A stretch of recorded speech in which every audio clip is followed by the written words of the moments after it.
Bueno, en base a las respuestas que nos dieron de las preguntas, que si se relacionaban o no, nos salió esta estructura. Es una estructura de 6 niveles, donde 6 es más importante.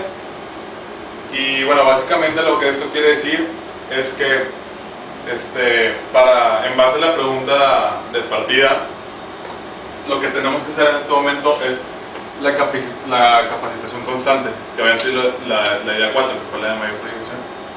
Esto va a ayudar a la realización de incremental alimentario en producción de alta demanda, que sería la idea 10. Esto a su vez le pegaría a disminuir los tiempos de entrega y a disminuir el inventario muerto. Estas dos ideas le pegarían de la misma manera a la actualización de máquinas y herramientas y a la rotación de horarios. Estas dos secciones en conjunto le pegarían estas tres ideas, que serían incentivos por producción, adquirir nuevas bodegas y aumentar seguridad. Y ya de aquí pasa al último nivel, que estas tres, a la realización de estas tres, ayudaría a identificar los productos en almacén. No sé si les quedó claro. Si están de acuerdo con la estructura. Si piensan que tiene validez. Está bien. ¿Sí?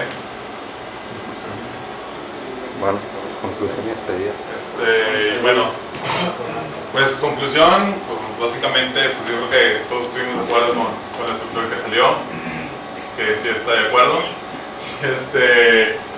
Y bueno, pues muchas gracias y esperemos que les ayude a mejorar la producción.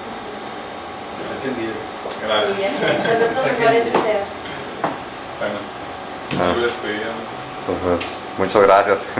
Gracias.